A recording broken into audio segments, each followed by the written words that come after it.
Yes students, next example.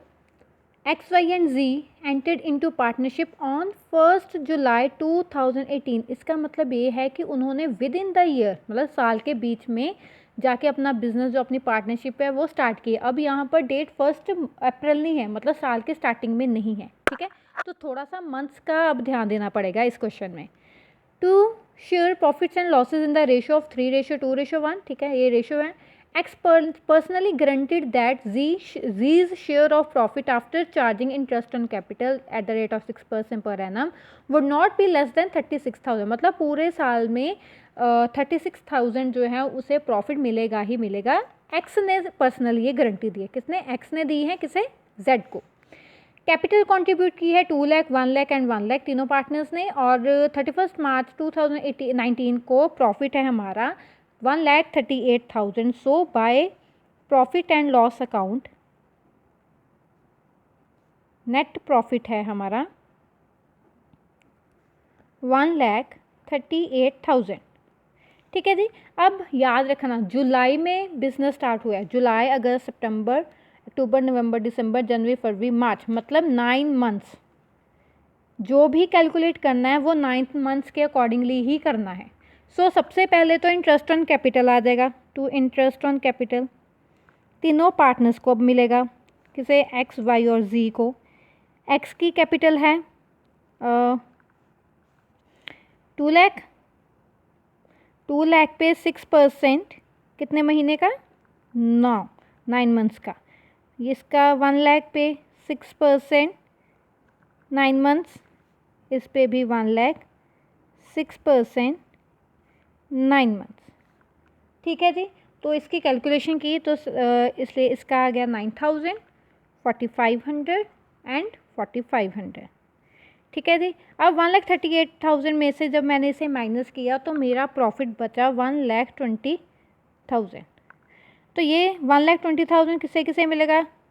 To x को, Y को और जी को। अब x ने तो कोई गारंटी वारंटी नहीं दी, ठीक है। बट अब हमने करना क्या है? इस 1,20,000 को जब मैंने 3:2:1 में डिवाइड किया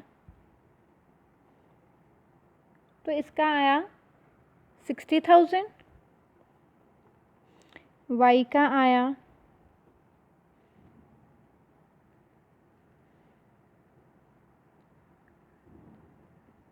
40,000 और z का कितना आया?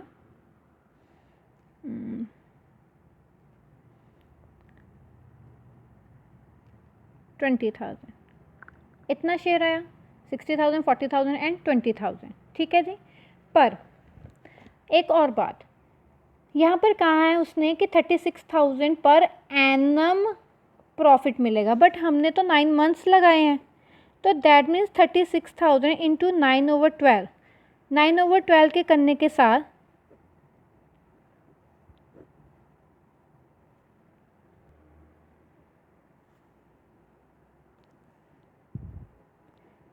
उसका गारंटेड प्रॉफिट कितना बन रहा है? 27,000 बन रहा है इस साल का, ठीक है जी। सो अब होगा क्या यहाँ पे कि x का बना हमारा 60,000, y का 40,000 और z का बना 20,000।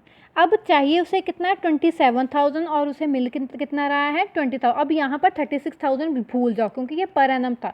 हमने साल स्टार्ट किया है 1 जुलाई को। सो 9 मंथ्स का ही गारंटेड प्रॉफिट हम कैलकुलेट करेंगे, ठीक है जी।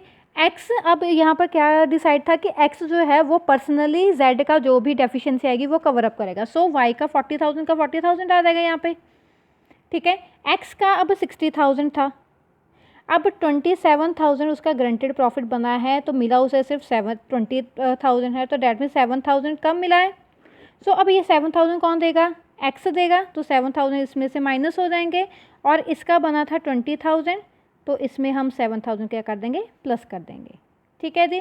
तो यहाँ पर मैं अगर ये ना लिखूँ तो यहाँ पर मैं कितना लिखूँगी? 53,000, 40,000 एंड 20,000 प्लस 7,000 27,000 और ये आ गया आपका आंसर। ठीक है जी। सो क्वेश्चन को करने से पहले आप देख लेना कि आपके कोई मंथ्स तो नहीं कैलकुलेट हो रहे हैं। अगर हो रहे हैं तो दैट मीन्स जो गारंटीड प्रॉफिट्स हैं उन पर भी मंथ लगा के ही आप देखोगे कि उसका एक्चुअल में प्रॉफिट का शेयर बनता कितना है, गारंटीड प्रॉफिट कितना बनता है।